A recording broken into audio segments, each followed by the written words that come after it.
एक मन वह भी है जिसका उपयोग मनुष्य नहीं कर पाता है, बहुत बिरला ही उसका उपयोग कर पाता है, और वह है अचेतन मन।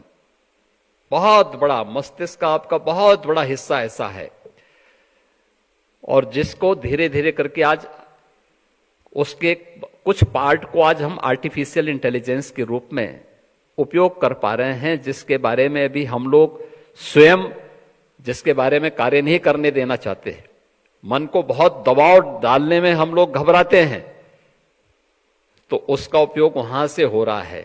लेकिन हमें इस बात को याद रखना होगा कि टेक्नोलॉजी मनुष्य के लिए है, मनुष्य टेक्नोलॉजी के लिए उस हद तक नहीं है कि वो हमें हाँकने लग जाए, हमारे द्वारा चालित हो, हम उसको चलाएं मानवता के हित में, अपने देश के हित में, और उस दिशा में प्रयास अगर हमारे होंगे तो उसके परिणाम भी हम सबके सामने आएंगे।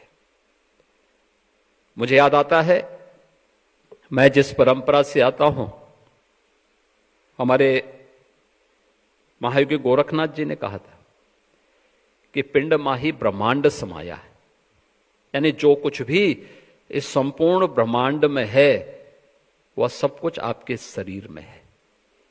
उसको ढूंढने की आवश्यकता है, उसको देखो। तो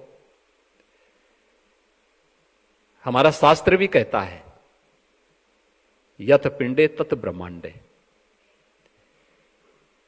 यानी सब कुछ है आपके पास, बस उस दिशा में एक दृढ़ इच्छा शक्ति के साथ आगे बढ़ने की आवश्यकता है।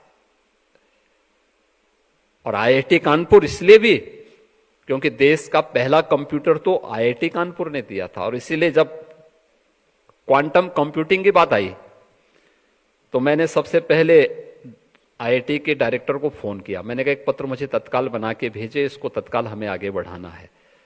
और मुझे प्रसन्नता है कि आज क्वांटम कंप्यूटिंग में भी आईआईटी कानपुर कार्य कर रहा है।